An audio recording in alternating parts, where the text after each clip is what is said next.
आशा सूर्य उगाएंगे।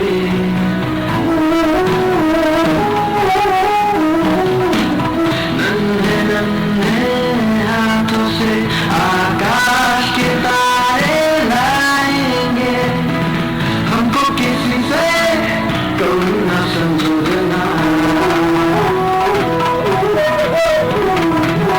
छोटी सी आँखों में बड़े ख्वाब।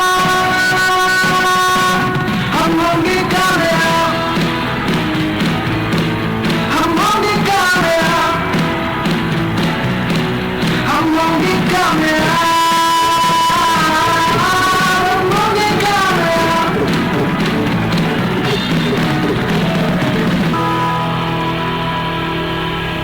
हम होंगे कामयाब, हम होंगे कामयाब एक दिन। मन में है विश्वास, पूरा है विश्वास।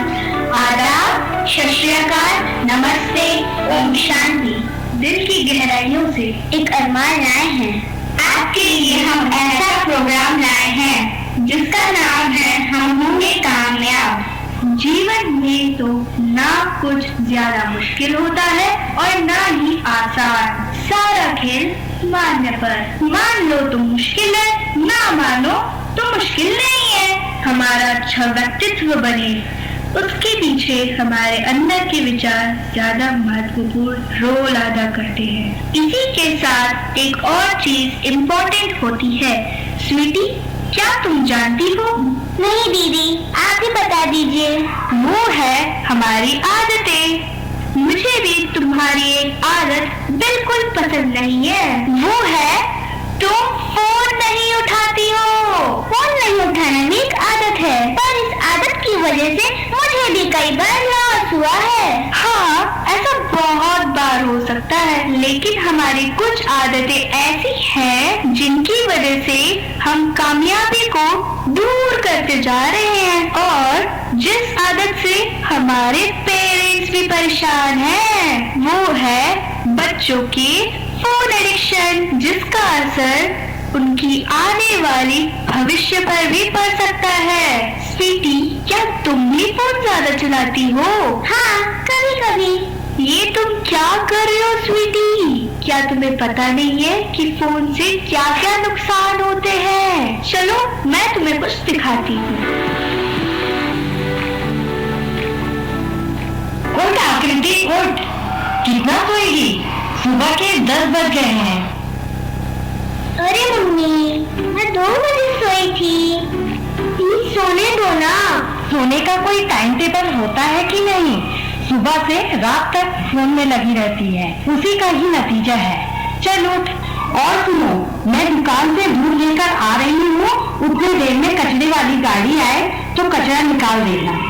हाँ हाँ, मैं उठ जाऊंगी, आप जाओ। फोन कहाँ गया मेरा? हाँ, ये रहा, मिल गया।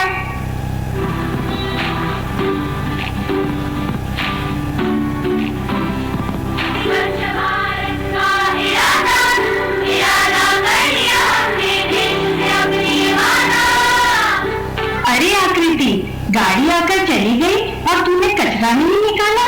गाड़ी तो आई ही नहीं, बस गाना सुनाई दे रहा था। फोन चला चला कर तो इस लड़की का दिमाग ही खराब हो गया है। चलो जल्दी उठो, नहाने जाओ, कॉलेज का टाइम हो गया है।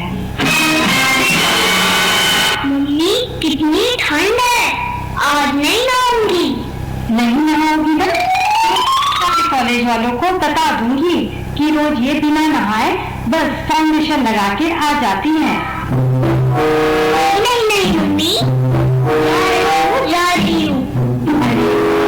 फोन तो मुझे देकर जाओ। जब तक भूखे मरेंगी तब मैं क्या करूँगी? के कारण इसका जीवन होता जा रहा है।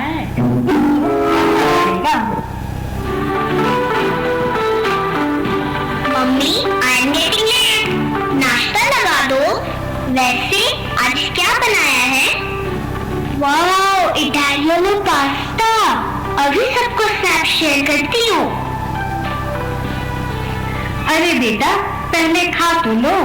ठंडा हो रहा है। हाँ लूंगी, तो फोटो कैसे भेजूंगी? 2 मिनट रुक जाओ ना। बहुत हो गया तेरा नाटक, अब फोन दे दो। क्या है? लो। इधर आओ, तुम्हारे ही फोन में तुम्हें कुछ दिखाती हूँ।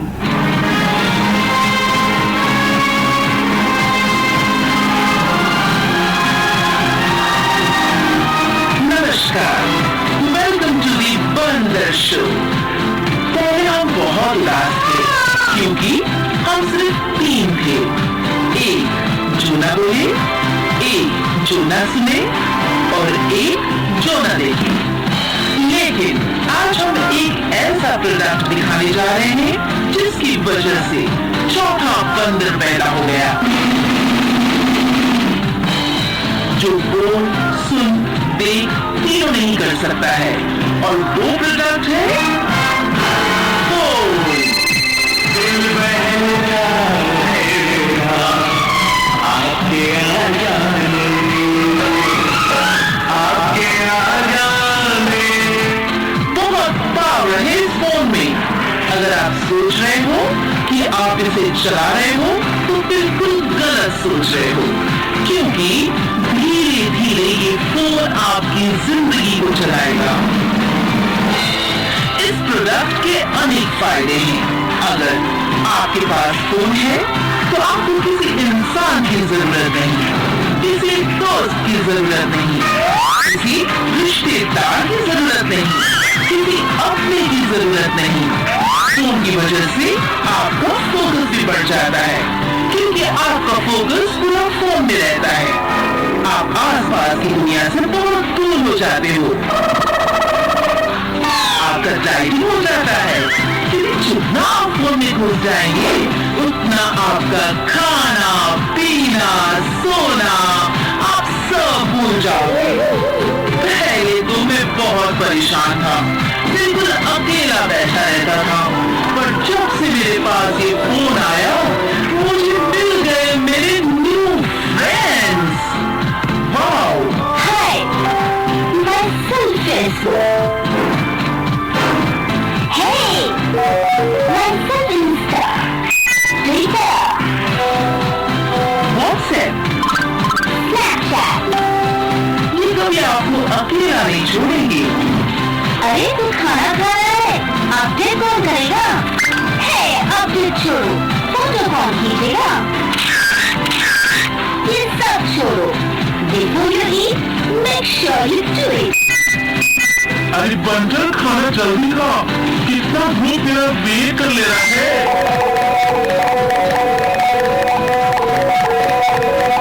Wow, that's so entertaining। फिर चाहे आपको सिर पर क्यों न जाए या आंखों के नंबर क्यों न बढ़ जाए, फोन को बिल्कुल मत छोड़ना, क्योंकि ऐसे आर्टिफिशियल फ्रेंड्स कहाँ मिलेंगे। और भी बहुत सारे फायदे हैं जिसकी वजह से आपको कुछ काम करने की जरूरत नहीं। You will be very very busy. You see, phone से आप गेम खेल सकते हो, फोटो खींच सकते हो, शॉपिंग कर सकते हो, बुकिंग कर सकते हो, चैटिंग कर सकते हो।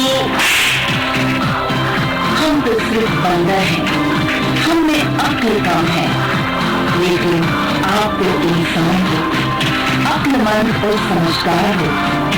इतना क्या है इस फोन में कि आप इतने खो जाते हो, जिंदगी को कैसे जीना है वो भूल जाते हो। करो, फोन का इस्तेमाल करो, लेकिन हद में। आप सब हम चौथे बंदरों की तरह मत बनिए। कुछ समय फोन को दे और कुछ अपने आप को। ये बात सही है कि फोन के आने से हमारी जिंदगी आसान हो गई, लेकिन कहीं न कहीं अपनों के बीच की मुश्किलें बढ़ गई। ये बात सही है कि फोन की वजह से दूर बैठे लोगों से हम नजदीक हो जाते हैं, लेकिन कहीं न कहीं जो नजदीक है उनसे दूरियां बढ़ जाती हैं। अगर हमारी कोई भी बात आपके पल्ले बड़ी हो तो शायद हम फिर कभी न मिले। चलते हैं, और हाँ, ये सारी बातें फॉरवर्ड या मैसेज में ना करें। आमने सामने बैठकर अपने दोस्तों को समझाए। आशा है हम कभी न मिले, ठीक है? चलो, टेक केयर एंड बाय। कुछ समझी कितना नुकसान है मोबाइल से? दीदी, ये फोन एडिशन के तो बहुत वीडियोस आते हैं, बट ये थ्योरी ही है, थ्योरी। प्रैक्टिकल में ऐसा कुछ नहीं होता। होता है ना प्रैक्टिकल में। क्या फोन के बिना सक्सेस संभव नहीं है? फोन का यूज तो हो पर मिसयूज नहीं। दीदी, जब हम कामयाबी की बात करते हैं तो मन में सक्सेस ही आता है। स्वीटी, कामयाबी उन्हें मिलती है जिनके हौसले है बुलंद। कह देंगे आज हम सभी को, हम नहीं है किसी से कम, हम नहीं है किसी से कम। हाँ दीदी, बिल्कुल सही कहा आपने। लेकिन दीदी, हर एक को कामयाबी क्यों नहीं मिलती? क्योंकि उसके लिए जो जुनून और जज्बा होना चाहिए वो सब में नहीं होता। वो कहते हैं ना, राह संघर्ष की जो चलता है संसार को वही बदलता है। रातों को है जिसने जीता, सुबह सूर्य बन के वही निकलता है, सूर्य बन के वही चमकता है। सच में ऐसा होता है दीदी? हाँ स्वीटी, ऐसे कई अनगिनत मिसाल है जिन्होंने केवल आदर्शों की बातें ही नहीं की, बल्कि उन आदर्शों पर चल इतिहास रचकर दिखाया और एक आदर्श व्यक्तित्व की छाप छोड़ गए। वो कहते हैं ना, आदर्शों की बातें हर कोई करता है, लेकिन आदर्शों पर तो कोई कोई चलता है। दीदी, वे कौन महान विभूतियाँ हैं? मदर टेरेसा, जिन्होंने ऐसे लोगों की सेवा की जिनको दुनिया छोड़ चुकी थी। उनके अंदर सहन शक्ति, शांत स्वभाव और दया करुणा से भरी हुई थी। उन्होंने निस्वार्थ भाव से सेवा। उन्हें मदर इंडिया के नाम से अवार्ड भी दिया गया। स्वामी विवेकानंद जी, जिनका पूरा जीवन युवाओं के लिए प्रेरणादायी है। महात्मा गांधी जी, जिन्होंने हमें सत्य पर चलने की प्रेरणा दी। स्वीटी, मैं तुम्हें किस किस का नाम दूं? ऐसे कई अनगिनत उदाहरण हैं जिन्होंने कामयाबी तो हासिल की, लेकिन आदर्शों के बलबूते पर। दीदी, क्या आपका भी कोई सुपर हीरो है? हाँ, क्यों नहीं, वो मेरे ही नहीं सभी बच्चों के सुपर हीरो है। दीदी, कौन है वे? एपीजे अब्दुल कलाम। चलो उनके बारे में भी कुछ दिखाती हूँ। एपीजे अब्दुल कलाम आजाद के जीवन और विचारों पर आधारित है। कल्पना की उड़ान, यह कहानी एक मछुआरे के बेटे की, जिसने भारत के सपनों को आसमान की ऊंचाइयों तक पहुंचाया है। फर्स्ट सीन, कलाम और कलाम के पिता। अब्बा, क्या मैं भी एक दिन आसमान में उड़ने वाला विमान बना सकता हूँ? बिल्कुल बेटा, अगर तुम्हारे इरादे सच्चे हो और मेहनत पूरी हो तो तुम कुछ भी कर सकते हो। लेकिन बेटा, एक बात याद रखना, सीढ़ियाँ उन्हें मुबारक हो जिन्हें छत तक जाना हो। तुम्हारी मंजिल तो आसमान है, तुम्हें अपना रास्ता खुद बनाना होगा। Second scene, school teacher and Kalam. Kalam, तुम्हारा सपना क्या है? सर, मैं वैज्ञानिक बनना चाहता हूँ। मैं भारत को और मजबूत बनाना चाहता हूँ। तो फिर याद रखो, सपना वो नहीं जो नींद में आए, सपना वो है जो तुम्हें सोने ला दे। थर्ड सीन, वैज्ञानिक प्रयोगशाला। कलाम, ये प्रोजेक्ट बहुत मुश्किल है। हमें अमेरिका से टेक्नोलॉजी मिल नहीं रही। हम भारतवासी हैं, हम खुद बनाएंगे। फोर्थ सीन, राष्ट्रपति भवन का मंच। देश ने उन्हें मिसाइल मैन कहा, लेकिन वे सिर्फ वैज्ञानिक नहीं थे, वे बच्चों के लिए प्रेरणा थे और सबसे पहले एक भारतीय। मैं चाहता हूँ कि हर बच्चा बड़े सपने देखे और भारत को महान बनाने में योगदान दे।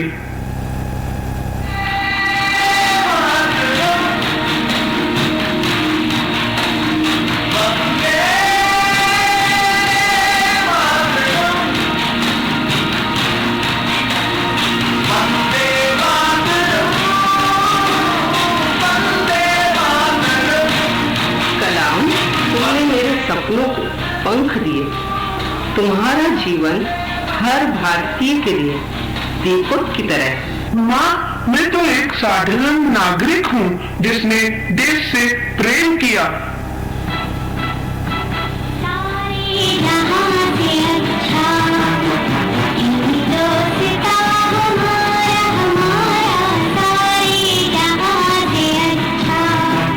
APJ अब्दुल कलाम हमें सिखा गए कि सपने देखो, मेहनत करो और कभी हार मत मानो। दीदी, मेरी भी एक सुपर हीरो है, चलिए उनके बारे में मैं भी कुछ दिखाना चाहती हूँ। क्या नाम है तुम्हारे सुपर हीरो का? आप चलिए ना, मैं आपको दिखाती हूँ उनके बारे में। सुनीता विलियम, जिन्होंने स्पेस वॉक किया। बचपन का सपना। मंच पर एक छोटी बच्ची तारों की ओर देखकर खड़ी है। पापा, क्या एक दिन मैं भी तारे छू सकती हूँ? बेटा, सपना देखो और फिर उसे पकड़ने की हिम्मत रखो। तुम जो चाहो बन सकती हो। तुम्हें इसके लिए मेहनत करनी होगी, फिर आकाश भी छोटा लगेगा। और याद रखना, जुनून और जज्बे की आवश्यकता होती ही है। जी पापा।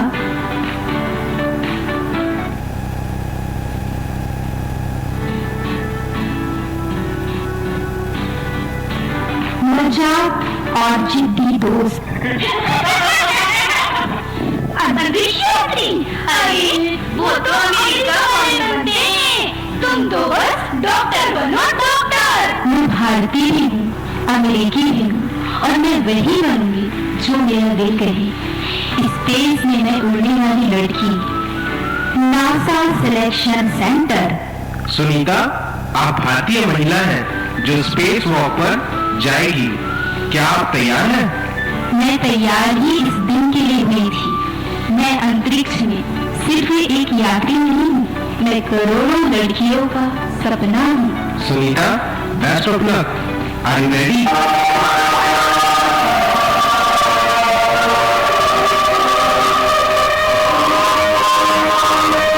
जब मैं अंतरिक्ष यान के अंदर थी, मैंने पृथ्वी को बिना सरहदों के देखा। नीला, शांत और सुंदर। मैंने जाना कि हम सभी एक ही परिवार के हैं, इंसानियत का, जिन्होंने अंतरिक्ष में 300 से ज्यादा दिन बिताए, सबसे ज्यादा स्पेस वॉक किया और आज भी लाखों बेटियों के लिए प्रेरणा बनी हुई है। आपका संदेश है, खुद पर विश्वास रखो और कभी न सोचो कि तुम कुछ नहीं कर सकते। प्रीति, तो तुमने देखा वैल्यूज का हमारे लाइफ में कितना गहरा कनेक्शन है। एक अच्छे आदर्श जीवन की नींव रखने के पीछे का एक ही कारण है, वो है मोरल वैल्यूज। सही कहा ना मैंने दीदी? हाँ, बिल्कुल सही कहा है आपने। मगर आज के इस भागदौड़ भरी जीवन में केवल मोरल वैल्यूज ही नहीं, बल्कि कहते हैं ना, कुर्सी के 4 पांव होते हैं। ऐसे ही अगर हम भी अपने जीवन को संतुलित बनाए रखने के लिए 4 बातें चाहिए, IQ, EQ, MQ, SQ। हमारे जीवन में IQ माना बौद्धिक क्षमता, EQ माना भावनात्मक क्षमता, MQ माना नैतिक क्षमता। ये तीनों तो हर किसी के पास मिल जाएगी, लेकिन SQ किसी किसी के पास होती है। दीदी, ये SQ क्या होता है? SQ माना आध्यात्मिक क्षमता। वर्तमान शिक्षा मनुष्य की भौतिक आवश्यकताओं पर ही केंद्रित हो गई है। जो विद्यार्थी में मनुष्य आत्मा और दिव्यता लाने में असमर्थ है, व्यावसायिक शिक्षा के साथ साथ एक ऐसी शिक्षा की आवश्यकता है जो उसके अंदर की खूबियों को पहचान सके। शिक्षा में नई दिशा है आध्यात्मिकता। वो कहते हैं ना, नैतिक व्यक्ति आध्यात्मिक हो संभव नहीं, लेकिन आध्यात्मिक व्यक्ति 100% नैतिक होगा ही। दीदी, तो क्या ऐसी स्पिरिचुअल पर्सनैलिटी है दुनिया में? बेशक ऐसी कई स्पिरिचुअल पर्सनालिटीज हैं, मगर मैं आपको एक ऐसी पर्सनालिटी के बारे में मैं बताऊंगी जिनको देश ही नहीं पूरे विश्व में उनका नाम है। कौन है वे दीदी? उनके लिए मैं कुछ कहना चाहती हूँ। काम ऐसे करो जो पहचान बन जाए, चलो ऐसे जो निशान बन जाए। जिंदगी तो हर कोई जीता है, लेकिन जियो ऐसे जो मिसाल बन जाए। तो उस महान शख्स का नाम है दादी जानकी जी। आपका जन्म सन 1916 में सिंध प्रांत में हुआ था। जब आपकी उम्र 11 वर्ष की थी तब स्कूल में गई और मात्र 3 वर्ष पढ़ाई की, फिर छोड़ दिया। जितने भी शास्त्र हैं जैसे भगवद गीता, ग्रंथ साहिब, इन सब को घर में पढ़ती थी। आप सन 1937 से इस ईश्वरीय ज्ञान और योग की साधना में रहे। सन 1991 से 1974 ईश्वरीय सेवा की। सन 1974 में आपने लंदन में जाकर ईश्वरीय सेवा कर 100 देशों में ईश्वरीय विश्वविद्यालय की शाखाएं खोली। सन 2007 से 2020 तक आप ईश्वरीय विश्वविद्यालय की मुख्य प्रशासिका के रूप में अपना योगदान दिया। आपने अपना संपूर्ण जीवन तन, मन, धन, समय, संकल्प और श्वास सब कुछ मानवता की सेवा में समर्पित किया। आपने most stable mind in the whole world का रिकॉर्ड बनाया है। क्या हमने किसी कार्य को करते समय एक ही विचार पर कायम रह सकते हैं?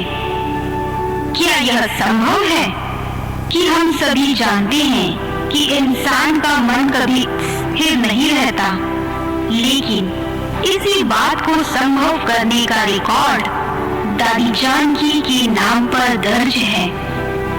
सन 1978 में जब आप संयुक्त राष्ट्र के दौर पर अमेरिका गई, तब वहां कई अमेरिकी मशीनों के द्वारा आप पर एक्सपेरिमेंट किया गया और अमेरिका के वैज्ञानिकों का कहना था कि ये तभी संभव है जब गहन ध्यान और स्वप्नहीन नींद हो।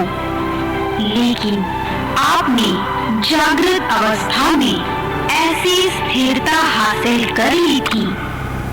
तब से आपको दुनिया में सबसे स्थिर मन वाला इंसान माना। 5 अक्टूबर 1997 में 5000 लोगों के बीच जब यूरी गेलर और दादी जानकी के बीच इस बात को साबित करने के लिए जांच की गई थी। यूरी गेलर इजराइल के एक फेमस जादूगर हैं, जिसने अपनी मानसिक शक्ति से हजारों चम्मच को मोड़ दिया था और उसे पिघला भी सकता था।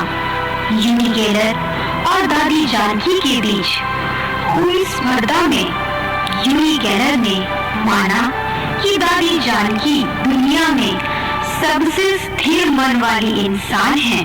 तब से लेकर आज तक इस रिकॉर्ड को कोई तोड़ नहीं पाया। तो चलिए उनके ही मुख से सुनते हैं कैसे संभव है ये सब। दादी, इसके पीछे का कारण क्या है?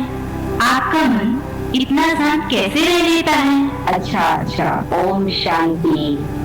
मैं 78 साल से मेडिटेशन करती आ रही।